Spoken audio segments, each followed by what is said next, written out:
ಬಹುಶಃ ಅದು ರೂಢಿ ಬಿದ್ದದ. ಏನ್ ರೂಢಿ ಅಂದ್ರೆ ನಿನ್ನೇನಾಗೈತಿ ಅನ್ನೋದನ್ನು ತೋರಿಸಿ ಮತ್ ಇವತ್ತಿನ ಚಾಲು ಮಾಡ್ತಾರಲ್ಲ, ಹಂಗ ನಿನ್ನೆ ಹೇಳಿದ್ದನ್ನ ಇವತ್ತು ಹೇಳಿ ಮುಂದಿನ ಚಾಲು ಮಾಡುವಂತಹದ್ದು ಕೂಡ ನಾವು ಮಾಡಬೇಕಾಗ್ಯದ. ಮಹಾಲಿಂಗೇಶ್ವರರು ತಮ್ಮ ಸಾಧನಾ ಶಕ್ತಿಯನ್ನ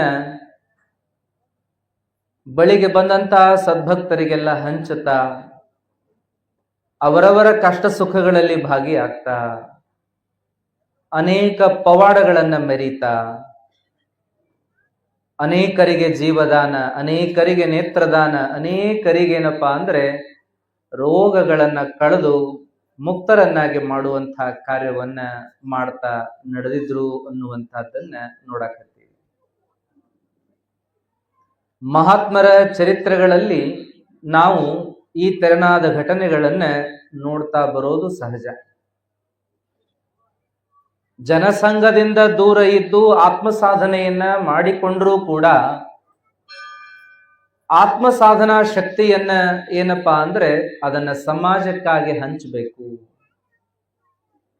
ನಾನು ಪಡೆದಿರುವಂತಹದ್ದನ್ನ ಸಮಾಜಕ್ಕೆ ಹಂಚಬೇಕು. ಸಮಾಜದ ಏಳಿಗೆಗಾಗಿ, ಸಮಾಜದ ಉದ್ಧಾರಕ್ಕಾಗಿ ಆ ಶಕ್ತಿಯನ್ನ ಬಳಸಿ ಒಂದಿಷ್ಟು ಸೇವೆಯನ್ನ ಮಾಡಬೇಕು ಅಂತ ಮಹಾತ್ಮರು ಮತ್ತೆ ಸಂಚಾರವನ್ನು ಮಾಡ್ತಾರೆ. ಜನಸಂಘದಿಂದ ದೂರ ಹಿಮಾಲಯದ ಭಾಗದಲ್ಲೋ, ಪರ್ವತಗಳ ಭಾಗದಲ್ಲೋ, ಅರಣ್ಯಗಳಲ್ಲೋ, ಇನ್ನೆಲ್ಲೋ ಏಕಾಂತದಲ್ಲುಳಿದು ಸಾಧನೆಯನ್ನು ಮಾಡಿದಂಥ ಪೂಜ್ಯರೆಲ್ಲರೂ ಸಾಧನಾ ಸಂಪನ್ನತೆಯಿಂದ ಮತ್ತೆ ಜನರ ಬಳಿಗೆ ಬರುವಂತಹದ್ದು, ಜನರ ಕಷ್ಟ ನಷ್ಟಗಳನ್ನು ಕೇಳುವಂತಹದ್ದು, ಅವುಗಳಿಗೆ ಸ್ಪಂದಿಸಿ ಅವುಗಳಿಗೆಲ್ಲ ಆಧ್ಯಾತ್ಮಿಕ ಪರಿಹಾರಗಳನ್ನ ಸೂಚಿಸುವಂತಹದ್ದನ್ನ ಮಾಡ್ತಾ ಹೋಗುವಂತಹದ್ದಿದೆ. ಮಹಾಲಿಂಗ ಮಹಾಸ್ವಾಮಿಗಳವರು ನರಗಟ್ಟಿಯಲ್ಲಿ ಚನ್ನಗಿರಿ ಭಾಗದಲ್ಲಿ ಉಳಿದಾಗ ಮುಧೋಳ ಸುತ್ತಮುತ್ತ ಹಳ್ಳಿಗಳ ಎಲ್ಲ ಜನ ಅವರನ್ನು ನೋಡಬೇಕು ಅಂತ ಹೇಳಿ ಸಾಗಿ ಸಾಗಿ ಬರ್ತಿದ್ರು. ಅವಾಗೆಲ್ಲ ರೇಡಿಯೋ, ಟಿವಿ, ಪೇಪರ್, ಮೊಬೈಲ್ ಇಷ್ಟಾಗಿ ಏನೂ ಇಲ್ಲದ ಕಾಲ ನೋಡ್ರಿ. ಆದರೂ ಒಬ್ಬರಿಂದೊಬ್ಬರಿಗೆ ಹಿಂಗ್ ಸುದ್ದಿ ಹಬ್ಬಿತ್ತಲ್ಲ, ಇಂಥ ಒಬ್ಬ ಮಹಾತ್ಮರು ನಮ್ಮ ಊರಿನ ಪಕ್ಕದೊಳಗೆ ಅದಾರ, ನಮ್ಮ ಸಮೀಪದೊಳಗೆ ಅದಾರ ಅಂದ್ರೆ ನಿಮ್ಮ ಪುಣ್ಯ, ಅವರನ್ನು ನೋಡಿ ಬರೋಣ, ಅವರ ಆಶೀರ್ವಾದ ಪಡ್ಕೊಂಡು ಬರೋಣ ಅಂತ ಹೇಳಿ ಜನ ಸಾಗಿ ಸಾಗಿ ಬರ್ತಿದ್ರು. ಇವತ್ತಿನ ಕಾಲಕ್ಕೆ ಎಲ್ಲೋ ನಡೆದ ಒಂದು ಘಟನಾ ಇವತ್ತು ಇಂಥ ಸಣ್ಣ ಹಳ್ಳಿಯ ಕಟ್ಟ ಕಡೆಯ ವ್ಯಕ್ತಿವರೆಗೂ ಬಂದು ತಲುಪಿಬಿಡ್ತದೆ. ಯಾಕಂದ್ರೆ ಮಹಾಲಿಂಗ ಸ್ವಾಮಿಗಳಿಗೆ ಒಮ್ಮೆ ಕನಸಿನೊಳಗ ಶಿವ ಕಾಣಿಸಿಕೊಂಡ. ಆಗಾಗ ಶಿವ ಕಾಣಿಸಿಕೊಳ್ತಾನೆ, ಮುಂದಿನ ವಿಚಾರಗಳನ್ನ ತಿಳಿಯಪಡಿಸುವಂತವನಾಗ್ತಾನ ಅನ್ನೋದನ್ನ ನಿನ್ನೆ ನೋಡಿದ್ರಿ ನೋಡ್ರಿ. ಹಂಗ ಮಹಾಲಿಂಗೇಶ್ವರರ ಕನಸಿನೊಳಗೆ ಶಿವ ಕಾಣಿಸಿಕೊಂಡು, ನೋಡಪ್ಪ ರಜತಗಿರಿ ಊರೊಳಗೆ ರಾಮ ಆತ ವನವಾಸದೊಳಗಿರ್ತಕ್ಕಂಥ ಸಂದರ್ಭದೊಳಗೆ ಅಲ್ಲಿ ಒಂದು ಲಿಂಗವನ್ನ ಸ್ಥಾಪನೆ ಮಾಡಿದ್ದ. ಆ ಲಿಂಗವನ್ನ ನಿತ್ಯ ಪೂಜಾಭಿಷೇಕಗಳನ್ನ ಮಾಡ್ಲಾಗ್ತಾ ಇತ್ತು. ಕಾಲಾನಂತರದೊಳಗೆ ಅದು ಭೂಗರ್ಭವನ್ನು ಸೇರ್ಯದ. ಅಲ್ಲಿ ದೇವಸ್ಥಾನ ಉಳಿದಿಲ್ಲ, ಲಿಂಗವೂ ಕೂಡ ಇಲ್ಲ, ಅದು ನೆಲದೊಳಗೆ ಹೂತ್ ಹೋಗ್ಯದ. ಅದು ಈಗಿನವರು ಯಾರ ಗಮನಕ್ಕೂ ಇಲ್ಲ. ಅದು ಏನಾಗ್ಯದ ಅಂತಂದ್ರೆ ಬಹಳ ದುಃಖಕರ ಸಂಗತಿಯಾಗಿ ಉಳಿದದ. ಗೊತ್ತಿರುವಂತ ಹಿರಿಯರಿಗೂ ಕೂಡ ಅದನ್ನೇನು ಮಾಡ್ಲಿಕ್ಕೆ ಆಗ್ತಾ ಇಲ್ಲ. ಅದಕ್ಕೆ ಮಹಾಲಿಂಗ, ನೀನು ಹೋಗಿ ಆ ಲಿಂಗವನ್ನ ಭೂಮಿಯಿಂದ ತೆಗೆಸಿ ಮತ್ತದನ್ನ ಶುದ್ಧೀಕರಿಸಿ ಪೂಜಾಭಿಷೇಕಗಳನ್ನ ಮಾಡಿ ನಿನ್ನ ಜೊತೆಗೇನೆ ಚನ್ನಗಿರಿಗೆ ಕರ್ಕೊಂಡು ಬರಬೇಕು ಅನ್ನುವಂತ ಅಪ್ಪಣೆ ಆಗ್ತದೆ. ಅವಾಗ ಮಹಾಲಿಂಗ ಸ್ವಾಮಿಗಳು ಏನು ಆ ಅಶರೀರವಾಣಿ, ಆಕಾಶವಾಣಿ ಏನು ಶಿವವಾಣಿ ಆಯ್ತೋ ಅದನ್ನು ಕೇಳಿಸಿಕೊಂಡಂಥವ್ರು ತಡ ಮಾಡಲಿಲ್ಲ, ಭಕ್ತರನ್ನೆಲ್ಲ ಕರೆದು ಅವ್ರ ಮುಂದೆ ವಿಷಯ ತಿಳಿಸಿದ್ರು. ರಜತಗಿರಿಪುರದೊಳಗೆ ಒಂದು ಶಿವಲಿಂಗ ಹೂತು ಹೋಗ್ಯದ, ಅಲ್ಲಿಗೆ ನಾವು ಹೋಗೋಣ ಅಂತ ಎಲ್ಲಾರನ್ನು ಕರ್ಕೊಂಡು ಬರ್ತಾರ. ರಜತಗಿರಿಪುರ ಅಂತಂದ್ರೆ ಈಗಿನ ಧವಳೇಶ್ವರ ಅಂತ. ರಜತ ಧವಳ ಗಿರಿಪುರ ಧವಳೇಶ್ವರ. ಧವಳೇಶ್ವರ ನಿಮಗೆಲ್ಲ ಗೊತ್ತಿರುವಂತಹದ್ದು. ಧವಳೇಶ್ವರ ಊರಿಗೆ ಆವಾಗ ರಜತಗಿರಿಪುರ ಅಂತ ಕರಿತಕ್ಕಂಥದ್ದು. ಅಲ್ಲೇನಪ್ಪಾ ಅಂದ್ರೆ ಮಹಾಲಿಂಗ ಸ್ವಾಮಿಗಳು ಭಕ್ತರ ಜೊತೆಗೆ ಅಲ್ಲಿಗೆ ಬರ್ತಾರೆ. ಅವರು ಅಲ್ಲೆಲ್ಲ ನೋಡ್ಲಾಗಿ ಒಂದು ಜಾಗೆ ಲಿಂಗ ಇರುವಂತಹದ್ದು ಅಂತ ಗುರುತು ಮಾಡಿ ಭಕ್ತರ ಕಡೆಯಿಂದ ಅಲ್ಲಿ ಆ ಭೂಮಿಯನ್ನು ಅಗಸ್ತಾರೆ. ಲಿಂಗವನ್ನ ಅಲ್ಲಿಂದ ತೆಗೆದಾಗ ಎಲ್ಲರಿಗೂ ಆಶ್ಚರ್ಯ, ಏನಿದು ನಮಗ್ ಗೊತ್ತೇ ಇರಲಿಲ್ಲ, ಇದೇ ನೆಲದ ಮೇಲೆ ತಿರುಗಾಡ್ತಾ ಇದ್ವಿ, ಇದೇ ನೆಲದ ಮೇಲೆ ನಾವು ಓಡಾಡ್ತಾ ಇದ್ವಿ, ಇಲ್ಲೊಂದು ಲಿಂಗ ಐತಿ ಅನ್ನೋದೇ ಗೊತ್ತಾಗಿರ್ಲಿಲ್ಲ. ಏನಪ್ಪಾ ಇದು, ಎಂತ ಅಚಾತುರ್ಯ ಆಯ್ತಲ್ಲ ನಮ್ಮಿಂದ, ಎಂತ ಅಪಚಾರ ಆಯ್ತಲ್ಲ ನಮ್ಮಿಂದ, ನಾವಿದನ್ನು ಗುರುತಿಸದಾದಿವಲ್ಲ ಅಂತ ಹೇಳಿ ದುಃಖ ಮಾಡಿಕೊಂಡು ಮಹಾಲಿಂಗ ಸ್ವಾಮಿಗಳಿಗೆ ನಮಸ್ಕಾರ ಮಾಡಿ, ಅಪ್ಪ ನಮಗ್ ಉದ್ಧಾರ ಮಾಡ್ಬೇಕು, ನೀನು ಇಲ್ಲಿಗೆ ಬಂದು ಇಲ್ಲಿಯೇ ಲಿಂಗ ಆದ ಅಂತ ತೆಗೆಸಿದಿ ಅಂತಂದ್ರೆ ನಿನ್ನಂತ ಪುಣ್ಯಾತ್ಮ ಮತ್ಯಾರಪ್ಪ, ನಿನ್ನಂತ ಮಹಾತ್ಮ ಮತ್ತೊಬ್ರು ಯಾರಪ್ಪ, ನಮ್ಮ ಕಣ್ಣೆದುರಿಗಿರುವಂತ ನೀನು ಸ್ವತಃ ಶಿವಸ್ವರೂಪ ಅಂತ ತಿಳ್ಕೊಂಡು ಮಹಾಲಿಂಗೇಶ್ವರರನ್ನ ಕೊಂಡಾಡ್ತಾರ ಅನ್ನುವಂತ. ಮಹಾಲಿಂಗ ಸ್ವಾಮಿಗಳು ಶಿವನಪ್ಪಣೆ ಆಗ್ಯದ, ನಾವು ಬಂದೀವಿ ಇಲ್ಲಿ ಏನಪ್ಪಾ ಅಂದ್ರೆ ಈ ಲಿಂಗವನ್ನ ಶುದ್ಧೀಕರಿಸಿ ಆ ಲಿಂಗಕ್ಕೆ ಅಭಿಷೇಕವನ್ನ ಮಾಡಿ ನಮ್ಮ ಜೊತೆಗೆ ಆ ಲಿಂಗವನ್ನ ನಾವು ಆ ನರಗಟ್ಟಿಗೆ ತೆಗೆದುಕೊಂಡು ಹೋಗ್ತೀವಿ ಅಂದಾಗ ಭಕ್ತರು ಮತ್ತೊಂದು ಮಾತಾಡ್ಲಾರ್ದ ಕೈ ಮುಕ್ಕೊಂಡು ನಿಲ್ತಾರೆ. ಇನ್ನು ಕೆಲ ಭಕ್ತರೆಲ್ಲ ಅಪ್ಪ ನಮಗ ಅದನ್ನ ಇಲ್ಲೇ ಸ್ಥಾಪನೆ ಮಾಡಿ ಕೊಟ್ರೆ ಪೂಜಾ ಮಾಡ್ಕೊಂಡು ಹೋಗ್ತೀವಿ ಅಂತ ಬೇಡ್ತಾರ. ಇಲ್ಲ, ಶಿವನ ಅಪ್ಪಣೆ ಏನಾಗ್ಯದ ಅಂದ್ರೆ ನಮ್ಮ ಜೋಡಿನ ಚನ್ನಗಿರಿಗೆ ಕರ್ಕೊಂಡು ಹೋಗ್ಬೇಕು ಅನ್ನೋದಾಗ್ಯದ. ಹಾಗಾಗಿ ಯಾರು ಅನ್ಯತಾ ಭಾವಿಸ್ಬೇಡ್ರಿ ಅಂತೇಳಿ ಆ ಲಿಂಗವನ್ನು ಶುದ್ಧೀಕರಿಸಿ ಅಲ್ಲಿ ಅದನ್ನ ಅಭಿಷೇಕ ಮಾಡಿ ಆ ನಂತರ ಆ ಅದ್ಧೂರಿ ಕಾರ್ಯಕ್ರಮ ಮಾಡುವುದಲ್ಲದೆ ಆ ಊರಿಗೆಲ್ಲ ಅನ್ನದಾಸೋಹ ಕಾರ್ಯವನ್ನು ಮಾಡಿ ಊರವರಿಗೆಲ್ಲ ಆಶೀರ್ವಾದವನ್ನು ಮಾಡ್ತಾರೆ. ನಂತರ ಅವರು ಆ ಲಿಂಗಕ್ಕೆ ನಮಸ್ಕಾರ ಮಾಡಿ ಇದೇನಪ್ಪಾ ಅಂತ ಕೇಳಿದ್ರೆ ರಾಮೇಶ್ವರ ಲಿಂಗ, ಇದು ರಾಮಲಿಂಗ, ಇದು ರಾಮೇಶ್ವರ ಲಿಂಗ. ರಾಮ ವನವಾಸದೊಳಗಿರುವಾಗ ಏನು ಯಾತ್ರೆಯಾಗಿ ಇಲ್ಲಿಗೆ ಬಂದಾಗ ಇಲ್ಲಿ ಸ್ಥಾಪನೆ ಮಾಡಿದ್ದ ಅನ್ನುವಂತ ಸೂಚನೆ ನನಗೆ ಸಿಕ್ಕದ. ಇದನ್ನ ಚನ್ನಗಿರಿಗೆ ಕರ್ಕೊಂಡೋಗಿ ಸ್ಥಾಪನೆ ಮಾಡಬೇಕು ಅನ್ನುವಂತ ಅಪ್ಪಣೆ ಶಿವ ಮಾಡಿದ್ದಾನ ಅಂದ ಮೇಲೆ ನಾನು ಈ ಲಿಂಗವನ್ನ ತಗೊಂಡು ಹೋಗ್ತೀನಿ ಅಂತ ಎಲ್ಲಾ ಭಕ್ತರಿಗೆ ತಿಳಿಸಿ ಆ ಲಿಂಗಕ್ಕೊಮ್ಮೆ ನಮಸ್ಕಾರ ಮಾಡಿ ಮಹಾಲಿಂಗ ಸ್ವಾಮಿಗಳು ಹೊರಟು ನಿಲ್ತಾರೆ. ನೋಡ್ರಿ ಆಶ್ಚರ್ಯ ಏನಂತಂದ್ರೆ ಮಹಾಲಿಂಗ ಸ್ವಾಮಿಗಳು ಮುಂದೆ ಹೊರಟ್ರೆ ಆ ಲಿಂಗ ಏನಪ್ಪಾ ಅಂತಂದ್ರೆ ಆ ಲಿಂಗ ತಾನೇ ನಡೆದು ಹೋಯ್ತಂತೆ. ಆ ಲಿಂಗ ಮಹಾಲಿಂಗ ಸ್ವಾಮಿಗಳ ಹಿಂದೆ ತಾನೇ ನಡೆದು ಹೋಯ್ತು, ಉರುಳು ಸೇವೆಯನ್ನ ಮಾಡ್ತಾ ಹೋಯ್ತು ಅನ್ನುವಂತ ಮಾತು ಪುರಾಣದೊಳಗ ಬರ್ತದೆ. ನೋಡ್ರಿ, ಶಿವಲಿಂಗವೇ ಮಹಾಲಿಂಗ ಸ್ವಾಮಿಗಳನ್ನ ಬೆನ್ನಹತ್ತಿತು. ಶಿವಲಿಂಗವೇ ನಡ್ಕೊಂಡು ಮಹಾಲಿಂಗ ಸ್ವಾಮಿಗಳ ಒಂದು ಬೆನ್ನು ಬಿದ್ದಿತು ಅನ್ನುವಂತ ಮಾತು ಬರ್ತದೆ. ಏನಪ್ಪ ಇದರ ತಾತ್ಪರ್ಯ ಅಂತಂದ್ರೆ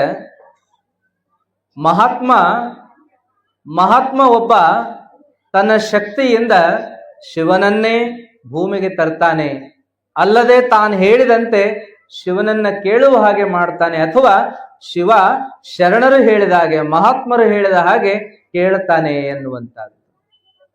ಯಾಕಂದ್ರೆ ಆತ ಬೋಲಾಶಂಕರ, ಆತ ಭಕ್ತಿಗೆ ಮಣಿಯುವಂತಾತ.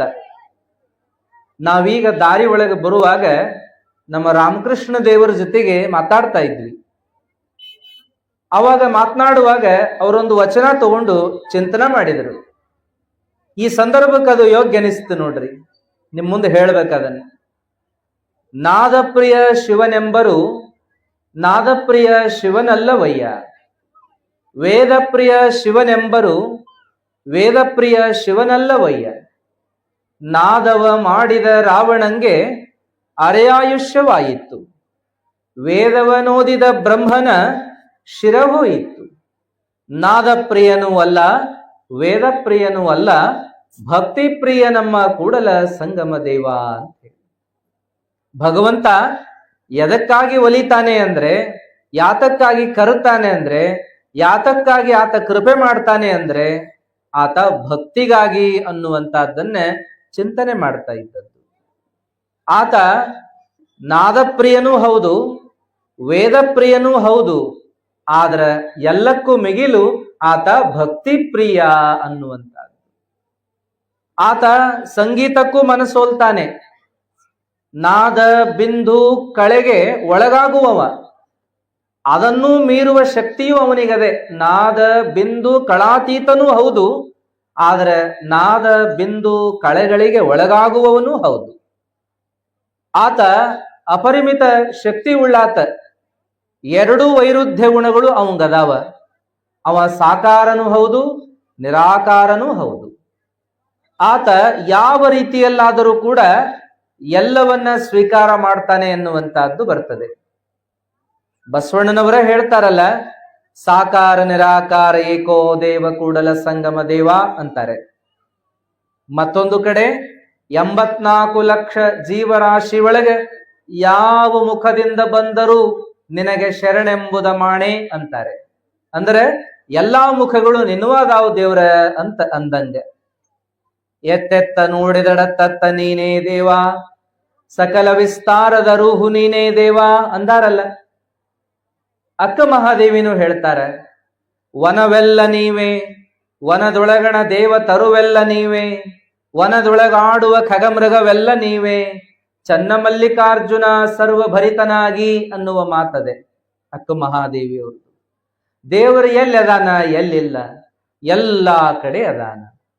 ಎಳ್ಳು ಗೊನಿ ಒಳಗೆ ಮುಳ್ಳು ಮೊನಿ ಒಳಗೆ ಪೊಳ್ಳು ಬಿಡದಾಂಗ ತುಂಬಿಕೊಂಡಾನ ಅಂತ ಹೇಳ್ತಾರೆ.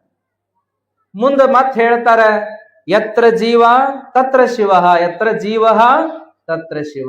ಎಲ್ಲೆಲ್ಲಿ ಜೀವ ಕುಲಕೋಟಿ ನೆಲಿತದಲ್ಲ ಅಲ್ಲೆಲ್ಲ ಶಿವನೇ ಇದ್ದಾನೆ, ಎಲ್ಲರ ಹೃದಯದೊಳಗೆ ಆತ ವಾಸವಾಗಿದ್ದಾನೆ ಅನ್ನುವಂತ ಮಾತು. ಆದ್ರೆ ಅವನು ನೋಡುವ ಕಣ್ಣು ನಮಗ ಬೇಕಷ್ಟ. ನಾವೇನ್ ಮಾಡ್ತೀವಂದ್ರೆ ಇಲ್ಲಿ ನೋಡ್ತೀವಿ, ಇಲ್ಲಿ ನೋಡಂಗಿಲ್ಲ. ರಾಮಕೃಷ್ಣ ಸ್ವಾಮಿಗಳು ಅವರು ಸಂಚಾರ ಮಾಡ್ತಾ ಹೊರಟರು. ಅವರು ಧವಳೇಶ್ವರದಿಂದ ಚನ್ನಗಿರಿಗೆ ಬರಕತ್ತಾಗ ಲಿಂಗವೇ ಅವರಿಂದ ನಡೆದು ಬಂತು ಅಂತ ಹೇಳಿ ಮಹಾತ್ಮರು ಹೇಳಿದಂಗ ದೇವರು ಕೇಳ್ತಾನ ಅನ್ನೋದಕ್ಕೆ ಉದಾಹರಣೆ ನೋಡ್ರಿ ಇವೆಲ್ಲ. ನುಲಿಯ ಚಂದಯ್ಯ ಜೀವನದಾಗ ಬರ್ತದಲ್ಲ, ಚಂದಯ್ಯ ಆತ ಹುಲ್ಲನ್ನ ಕೊಯ್ಯುವಾಗ ಕೊರಳಾಗಿರೋ ಲಿಂಗ ಹಳ್ಳದಾಗ ಬಿದ್ದೋತು. ನಾನು ನನ್ನ ಕಾಯಕ ಮಾಡುವಾಗ ನೀನ್ಯಾಕ ಬಿದ್ದಿ, ನಿನ್ನನ್ನು ನಾನು ಕಟ್ಕೊಳ್ಳೋದಿಲ್ಲ ಕೊಳ್ಳಾಗ ಅಂತ ಚಂದಯ್ಯ ಹೇಳಿ ಆ ಲಿಂಗವನ್ನ ತಗೊಳ್ಳೇ ಇಲ್ಲ, ಕಟ್ಕೊಳ್ಳೇ ಇಲ್ಲ, ಬಿಟ್ಟು ಹೊರಟ್ರೆ ಲಿಂಗಯ್ಯ ಚಂದಯ್ಯನ ಹಿಂದ ಬೆನ್ ಹತ್ತಿಂದಂತ. ಯಪ್ಪ ನನ್ನ ತಪ್ಪಾತೋ, ನನ್ನ ಕೊಳ್ಳಾ ಕಟ್ಕೋ ಅಂತ ಬೆನ್ ಹತ್ತಿಂದಂತ ಲಿಂಗಯ್ಯ.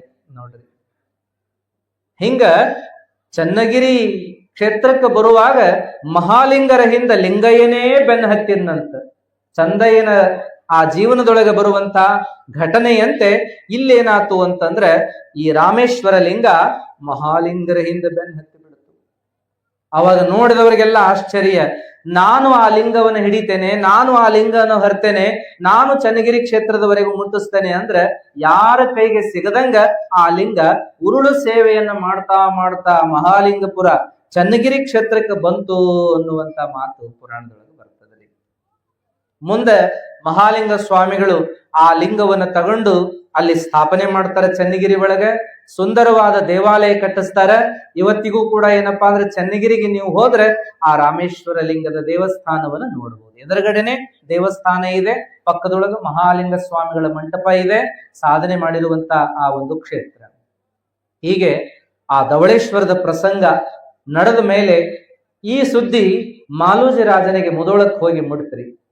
ಅವಾಗ ಮಾಲೋಜಿ ರಾಜ ತಕ್ಷಣ ಮಹಾಲಿಂಗ ಸ್ವಾಮಿಗಳನ್ನ ನೋಡ್ಬೇಕು ಅಂತ ಹೇಳಿ ಆತ ಬರ್ತಾನೆ. ಆ ಸಂದರ್ಭ ನೋಡೋಕ್ಕಿಂತ ಪೂರ್ವದೊಳಗೆ ನಮ್ ಗವಾಯಿಗಳನ್ನ ಒಂದು ಹಾಡನ್ನು ಕೇಳೋಣ. ಸ್ವಾಮಿಗಳ ಈ ಲೀಲೆಯನ್ನ ಕೇಳಿದಂಥ ರಾಜ ಮತ್ತೊಮ್ಮೆ ಆ ನರಗಟ್ಟಿಗೆ ಬರ್ತಾನೆ.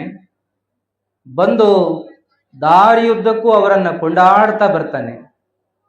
ಅವ್ರ ಮುಂದೆ ನಿಂತು ಹಾಡಿ ಹರಸ್ತಾನೆ, ಇಂಥ ಶಿವಯೋಗಿ, ಇಂಥ ಶಿವಸ್ವರೂಪಿ ನಮಗೆ ದೊರೆತದ್ದೇ ಪುಣ್ಯ ಅಂತ ಹೇಳಿ ಆತ ಬಹಳ ಅಭಿಮಾನ ಪಡ್ತಾನೆ ಎನ್ನುವಂಥದ್ದು.